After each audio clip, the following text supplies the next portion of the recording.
nous venons de vivre, du fait d'une session extraordinaire dont, au fond, rien ne justifiait la convocation, un entraînement accéléré qui a permis à un groupe comme le nôtre, c'est-à-dire composé de 17 membres, de faire le tour des figures imposées de la vie parlementaire. Si bien que on se réjouirait presque d'avoir eu à connaître cette session extraordinaire. Je pense que nous avons fait à cette occasion la démonstration que nous étions un groupe et non pas une simple addition de personnes intervenant dans l'ensemble du champ de ce qui a été le contenu du programme de la bataille présidentielle puis législative. Donc globalement et pour nous-mêmes, nous tirons un bilan satisfait de ce que nous avons fait. C'est pas le plus simple parce que un groupe d'insoumis, c'est d'abord un rassemblement de têtes dures. Mais enfin, le réflexe d'apprendre à chasser en meute, c'est vite acquis. Et pour ma part, j'en suis assez content. Donc je pense que par l'intermède des médias qui en ont rendu compte, beaucoup de gens ont découvert quelle fable était l'idée d'après laquelle je serais un homme seul. On a vu des têtes, des visages, et encore, le plus dur pour nous, c'est de penser à tous ceux qui, n'ayant pas franchi la barre du deuxième tour, n'étaient pas là avec nous. Bon, voilà. Ça, c'est pour nous. Après, sur le contenu politique de la session, en effet, il n'y avait aucune raison de convoquer une session extraordinaire, car les signaux que le président de la République voulait adresser pour marquer l'opinion et les observateurs et affirmer, en quelque sorte, une forme d'identité politique du nouveau quinquennat, les deux signaux ont été totalement perturbés par le reste. Je prends le premier, les ordonnances sur la loi travail, sur le code du travail, pardon, évidemment fonctionnent comme un coup d'État social, comme nous l'avons caractérisé. Quant au contenu, mais surtout, si le message était un message ultra-libéral, ce qu'il est, et l'inversion de la hiérarchie des normes le prouve assez, il est quand même sérieusement perturbé par le fait que face au dossier STX, la réponse est la nationalisation. Fut-elle temporaire, c'est la nationalisation. Ce qui n'a rien à voir avec l'état d'esprit affiché, et surtout signale une impasse extraordinaire du capitalisme français et du MEDEF, quoi. Ces gens-là sont réellement bons à rien. Un des techniciens de l'État à qui on a demandé où on trouverait l'argent pour la nationalisation de STX a répondu « Oh ben ça, c'est pas le souci, c'est même pas l'épaisseur du crayon dans le budget. » Bon. Donc, même pas l'épaisseur du crayon, le MEDEF et les entreprises de l'économie de la mer en France, pas capables de le trouver. Donc j'estime que la démonstration de cette séquence, c'est que, quand on change dans la voie libérale, c'est juste pour pourrir la vie des gens, mais que quand il y a des problèmes sérieux à affronter, on est obligé d'en revenir aux logiques du collectif, de la puissance de l'État, que l'État est stratège et que le capitalisme est incapable de l'être. Bon. Ensuite, sur la modernisation, ça devait être le deuxième signal, un monde nouveau commençait, et le pouvoir a cru habile de pointer du doigt et de mettre au bout du doigt, oui, le Parlement. Ce qui servait de bien des façons ces projets. Pourquoi ? Parce que, en l'enfonçant dans un exercice d'autoflagellation d'une semaine, il contribue pas peu à approfondir la mauvaise image que ce Parlement a, du fait de, comme on l'a dit, quelques brebis galeuses. Mais enfin, quand vous passez 4 jours à décrire toutes les turpitudes possibles et imaginables de ce que peut faire un parlementaire, franchement, à la sortie, la maison ne sort pas grandie. Donc ça l'arrangeait. Surtout pour annoncer bientôt une réduction du nombre des députés, qui, paraît-il, est un des moyens d'améliorer la démocratie. Bon, tout ça était parti à grand son de trompe, et c'est fini dans une carabistouille indémêlable, où les gens qui interviennent ne semblent pas savoir eux-mêmes ce qu'ils ont voté, puisque ce matin, nous avons entendu quelqu'un de La République En Marche vanter d'avoir supprimé la réserve parlementaire, ce qui n'est pas le cas, d'avoir interdit les activités de conseil, ce qui n'est pas le cas, puisqu'elles sont maintenues, pour ceux qui auraient commencé avant, et ainsi de suite.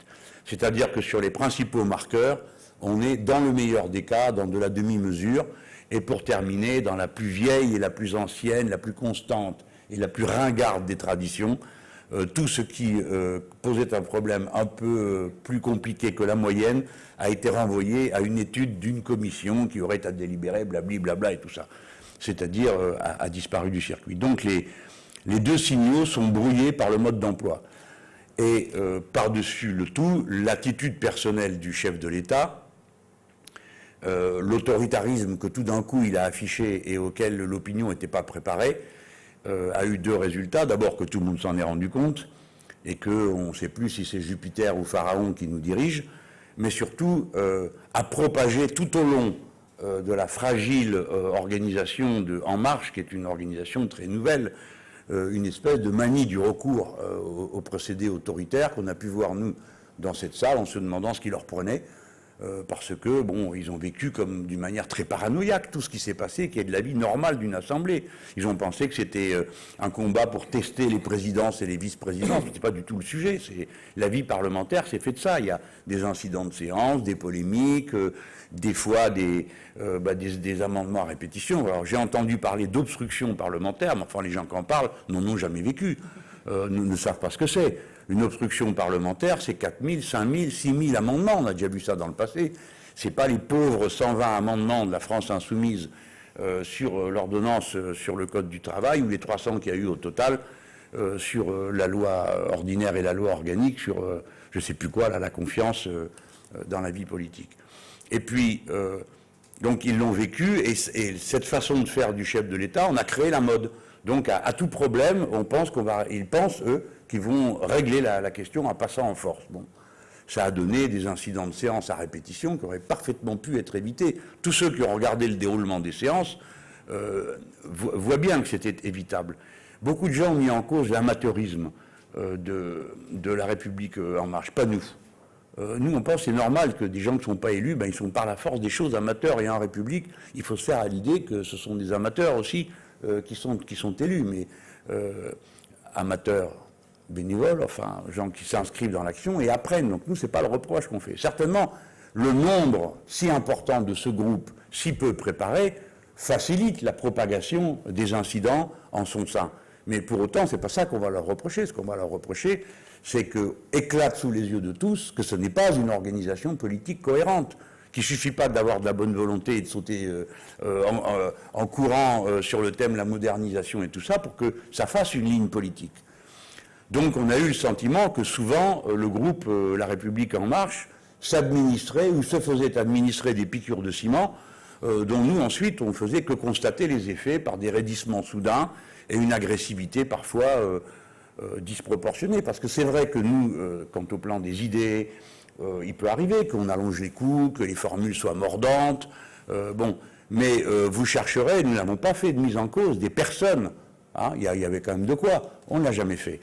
Le seul nom propre qu'on ait prononcé, c'est celui de Madame Pénicaud sur l'affaire des stock options, parce qu'on pense que, évidemment, ce qui est pour nous une excellente situation, hein, ce qui lui arrive sur le sujet, la révélation des gains incroyables qu'elle a fait, que l'Humanité, le journal L'Humanité a révélé, est une signature de ce que sont ces gens.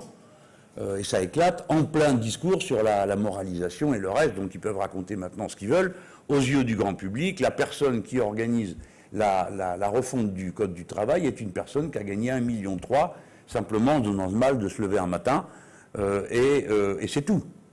Parce que pour le reste, cette brutale amélioration de son patrimoine s'est réalisée parce que des licenciements ont amélioré la valeur boursière de l'entreprise dans laquelle elle-même a décidé de ces licenciements. Vous avez vu, comme nous, des scènes qui étaient assez bouleversantes, où tout d'un coup, peut-être parce que quelqu'un leur a dit depuis le château, et maintenant il faut vous ressaisir et ne cédez pas, alors ils ont vu acclamer le résultat des stock options de Madame Pénicaud. Enfin, c'était une scène absolument inouïe de voir ça, donc c'était un événement, je trouve, comme au cours d'une nuit, ils se sont mis tous à crier et à applaudir et à se lever, parce que quelqu'un venait dire des paroles contre les syndicats que d'habitude on entendait à l'extrême droite. Donc l'autoritarisme du chef de l'État arrivant sur une structure molle qui se prend tout d'un coup à avoir des rêves d'autorité, ça donne le résultat qu'on a eu sous les yeux. Bon, tout ça c'est de la vie parlementaire, et après tout, chacun en tire les conclusions qu'il veut en regardant. Nous savons, Voilà. Nous savons que nous ne sommes pas trompés en partant de l'idée qu'en essayant de les convaincre, je parle de la majorité, évidemment, on avait peu de chances d'arriver à vérifier le fruit de notre travail par des votes, mais que nous contribuons à l'existence et au renforcement de ceux qui travaillent de l'intérieur ce groupe et qui inéluctablement finira par se manifester. Ce groupe est composé de gens de gauche, de centre-gauche, de droite et de droite extrêmement libérale. Voilà.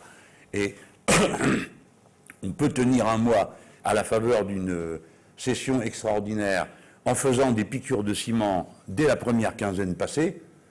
On ne tient pas dans la durée, et notamment face à un budget comme celui qui va arriver. Voilà. Alors, nous pensons que la faiblesse apparente de l'Assemblée nationale sera néanmoins le lieu névralgique de la période qui va succéder à l'enlisement de la dynamique macronienne. Prenons dans l'ordre. Premier temps, le président de la République a gagné. Deuxième temps, des élections législatives ont lieu. On a une abstention monstrueuse qui montre déjà que quelque chose s'est affaissé en route, que l'enjeu du deuxième tour est paru trop faible pour mobiliser autour du programme du président, et à l'élection législative, abstention massive, et honnêtement, il a fait moins de voix aux élections législatives au premier tour que moi au premier tour de la présidentielle. On dira, nous aussi on a fait moins de voix, mais c'est pour dire, pour qu'on voit bien le processus. Les événements de l'été, c'est-à-dire du mois de juillet, ont enlisé ce qui était le suc, la sève essentielle de la méthode Macron, c'est-à-dire la cavalcade permanente et la traversée du pont d'Arcole du matin au soir. Bon. Sauf que vraiment, il faut traverser le pont d'Arcole, il faut courir tout le temps. On ne s'arrête pas pour faire pique-nique, reprendre les gens en main, discuter de la répartition des postes, faire des amendements à ses propres lois entre deux lectures, et ainsi de suite. Donc nous considérons qu'il est enlisé. Et d'ailleurs, il n'y a pas que nous qui le considérons, parce qu'apparemment, lui aussi a l'air de le considérer, puisqu'il essaye de reprendre en main, je ne sais pas qui, le gouvernement, à mon avis, il va le tétaniser de trouille, et c'est tout ce qu'il va réussir à faire. Et donc, cette situation, tout ça nous amène au mois de septembre. Je ne sais pas vous dire si au mois de septembre, il y aura une mobilisation sociale, en tout cas, nous, on va y travailler. Mais ce qui est certain, c'est que d'ores et déjà, il a réussi à remettre en tension tous les secteurs que, l'exercice rituel de purge que représente une élection présidentielle, qui est la purge de l'ancien et la survenue du nouveau, tout ça est déjà annulé. On se retrouve avec des élus extrêmement fâchés parce que leurs dotations sont baissées, des militaires pas contents, des fonctionnaires excédés, des retraités... bref, tous les secteurs de la société ont été remis en tension. Alors comme c'est l'été, ça ne se voit pas trop, mais cette tension, elle va se traduire et se propager dès que la rentrée va être faite. Donc on ne sait pas quelle sera la forme ni le niveau possible de mobilisation que ça va pouvoir déclencher, mais ce qui est certain, c'est qu'on va retrouver le pays dans l'état dans lequel il était à la fin de l'ère Hollande. Voilà, donc un pays plutôt disponible. Et nous espérons bien donner à cette disponibilité une issue, pour ne pas dire une direction. Voilà, pour nous, le grand rendez-vous, c'est celui de nos amphis d'été, évidemment, mais évidemment, c'est la date du 23 septembre, parce que là, nous sommes en quelque sorte tous mis au pied du mur. Nous allons voir quelle est la capacité de mobilisation de la société par rapport à ce que nous appelons le coup d'État social, en mettant dans le même sac ou dans le même espace tout ce que la perception populaire relie. Ça va depuis l'histoire des APL, en passant par le Code du travail, etc., etc., etc. Donc, ce temps de session extraordinaire était destiné à donner l'image flamboyante d'un pouvoir nouveau s'installant sous les acclamations générales et dans le bonheur, la joie et la volupté. Et c'est le contraire qui s'est produit. Ajouté à une débandade prévisible des oppositions. Il faut dire que quand on voit ce que c'est, il pouvait avoir des espérances très sérieuses sur le sujet, parce que quand même une opposition constituée d'un parti socialiste qui change de nom en route sans crier gare, dont 5 membres votent la confiance au gouvernement, 3 votent contre et tous les autres n'ont pas d'idée sur le sujet, et qui ensuite se retrouve au moment du vote sur les ordonnances, 14 votent contre, tous les autres restent à la maison, Et après, je pourrais faire le tour de l'hémicycle, mais enfin, on a connu des oppositions plus féroces que les constructifs qui votent avec le pouvoir, ou que La République En Marche, qui en fait autant après avoir dit des scrognonieux extrêmement intéressants et brillants sur la forme oratoire, mais absolument vide de sens quant au vote, puisqu'ils votent en cadence avec le pouvoir. Donc cette session extraordinaire qui était destinée à affirmer l'autorité et le brio de la nouvelle équipe et mettre dans la devanture la déconfiture de toutes les oppositions, s'est transformé en toute autre chose. C'est plutôt la déconfiture et l'enlisement du cortège présidentiel et l'émergence, si vous le permettez, qu'on ait un peu quand même d'orgueil à la fin. Et notre émergence sur cette scène, et à partir de là, c'est nous qui donnons le là, parce que si vous voulez être dans l'opposition, maintenant, il faut faire au moins aussi bien que la France insoumise, hein, ce qui pousse un petit peu tout le monde à radicaliser son discours. Et évidemment, plus ces discours se radicalisent, plus les oppositions s'affermissent dans l'idée qu'il faut être ferme, et bien plus nous, les points sont marqués pour nous, et par nous, évidemment. Voilà. Bon, j'ai une grande confiance dans l'opportunisme radical des autres bancs. À mesure que se dégrade la situation sondagière du président de la République, je pense que les moutons vont se transformer en fauves, et que nous nous sentirons plus entourés et dans une compétition, une émulation plus intéressante à partir de la rentrée. Voilà, la session va terminer mercredi prochain. Nous avons organisé notre tour de rôle. Et je rassure tous ceux qui seraient inquiets, il ne manquera jamais nos 17 voix dans les votes que nous avons à avoir.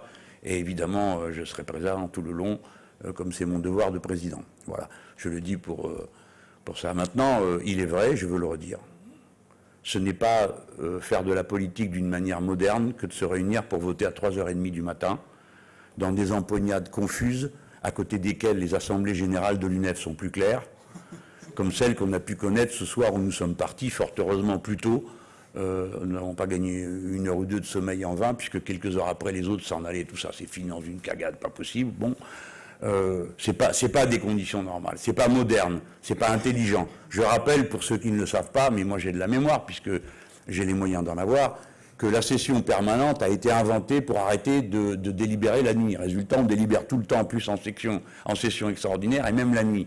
Bon. Et deuxièmement, je demande qu'on considère, quand je parle de vacances, d'abord que c'est un droit pour tout le monde, mais qu'on veuille bien réfléchir au fait que dans un groupe, il n'y a pas que des hommes de mon âge qui n'ont pas les mêmes charges de famille que les autres. Mais j'ai là plusieurs pères et mères de famille qui ont des engagements, et il est normal qu'ils puissent les tenir. Et le retour auprès des leurs, les annulations de vacances, tout ça met en cause un équilibre. Alors je sais qu'il y a de grands esprits qui considèrent que non, bien sûr, il faudrait être là tout le temps parce que la vie de l'Assemblée continue. Mais vous-même, journaliste, sauf erreur, la vie de l'actualité continue et pourtant vous prenez des vacances. Hein. Bon. Donc lâchez-nous un peu la grappe sur des sujets pareils parce que c'est pas sérieux et ça fait vraiment du buzz à bon compte d'une manière qui a un intérêt pour nous quand même, c'est que de cette façon, vous contribuez assez puissamment au dénigrement de l'Assemblée, ce qui est bon, parce qu'à la fin, ça va pousser les gens à vouloir autre chose, et la réforme constitutionnelle. Mais franchement, on peut mieux faire, quoi. Hein. On peut mieux faire. Alors, entendez ça comme pour ce que c'est, hein, c'est une sorte de cri du cœur.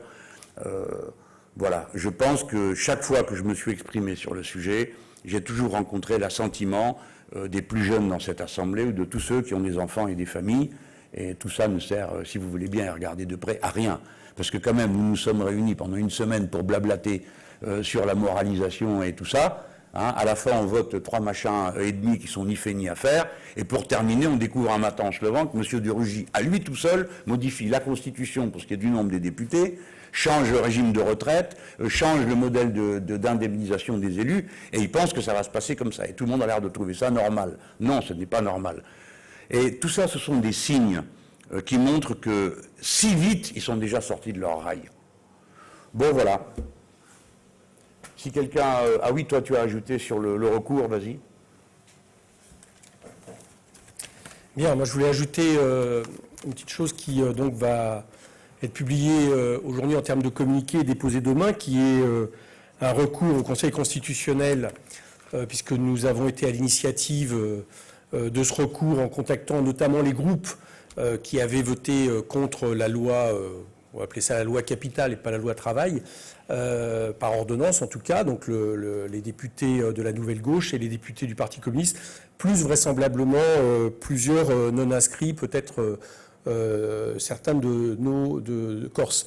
Je voudrais préciser une petite chose sur ce contexte. Vous avez remarqué ce que disait Jean-Luc, c'est-à-dire le travail parlementaire qu'on a essayé de faire. Et on a été là peut-être aussi où on ne nous attendait pas. La semaine dernière, par exemple, nous avons tenu ici à faire une conférence de presse, également à notre initiative, pour montrer qu'ensemble, les constructifs, la Nouvelle Gauche, le Parti communiste, nous-mêmes, même les Républicains qui n'étaient pas venus à la conférence de presse, mais qui avaient bien évidemment expliqué qu'ils voteraient le même texte, défendaient le fait de faire sauter le verrou de Bercy. Bon. Et de cette façon-là, je crois qu'on a vu que on n'était pas déporté par rapport à cette Assemblée, mais qu'on était non seulement dans notre rôle d'opposants cohérents, mais également qu'on serait centraux, voilà, c'est ça, c'est le bon terme, je cherchais, une centralité dans cette Assemblée, et que nous n'hésiterions pas, par rapport à ce que nous estimions bon en termes de contenu, et bien justement à chercher des alliances dès lors que les objectifs étaient clairs et le verrou de Bercy, c'était clair. Bon. Et là, de la même manière, nous avons procédé avec ceux qui le souhaitaient sur le dépôt d'un recours au Conseil constitutionnel qui porte, Juliette Prados les communiqués d'ailleurs, qui porte essentiellement sur deux choses, c'est-à-dire sur la méthode, pour dire qu'on ne nous a pas laissé travailler dans des conditions normales depuis le début de cette séance, que ce soit les moments d'installation, que ce soit lors des débats, pour permettre justement de laisser au gouvernement le soin de nourrir une loi par ordonnance avec toutes les caractéristiques que cela comprend, y compris le contournement en réalité du débat parlementaire. Donc c'est un des points de contestation que nous portons au Conseil constitutionnel, plus un autre point qui a lien avec la question de la réparation intégrale du préjudice en cas de licenciement abusif et qui touche, je dirais, sur la question de l'égalité sur le territoire de tous les salariés que nous estimons là aussi constitutionnel et qui est largement entamé par ces ordonnances. Donc sur ces deux points, non pas qu'ils soient exclusifs d'autres, il est vraisemblable que à la rentrée, peut-être d'ailleurs venus d'autres secteurs de la société, mais aussi nous, on s'en donne le droit, nous pourrons contester tel ou tel aspect de la loi devant le Conseil constitutionnel, sans même parler du débat parlementaire, des mobilisations dans la rue. Mais en tout cas, nous voulions terminer cette séance extraordinaire par ce recours qui, je crois, est un fait majeur et qui est une manière de dire que cette séance extraordinaire, on n'est pas dupe, quoi. Elle a servi à trois choses. À d'abord une loi de destruction massive du Code du travail. Deuxièmement, finalement, une loi ordinaire qui porte bien son nom sur la confiance, tellement il y a peu de choses dedans, mais qui vise à fragiliser le Parlement. Et je voulais ajouter également, parce que on a quand même, au cours de cette séance, appris grossièrement les grandes lignes budgétaires et de fiscalité de l'an prochain, c'est-à-dire une politique d'austérité sans équivalent et qui va, à mon avis, peut-être même porter un coup au petit regain économique constaté par la conjoncture internationale et qui pourrait justement être très largement amoindri parce que, comme chacun sait ici, dès lors que vous proposez 18 milliards d'économies et une fiscalité qui donne finalement encore plus de pouvoir d'achat aux plus riches, qui en ont largement de quoi faire, eh bien, vous risquez de toucher la question, évidemment, de l'activité économique. Voilà, merci.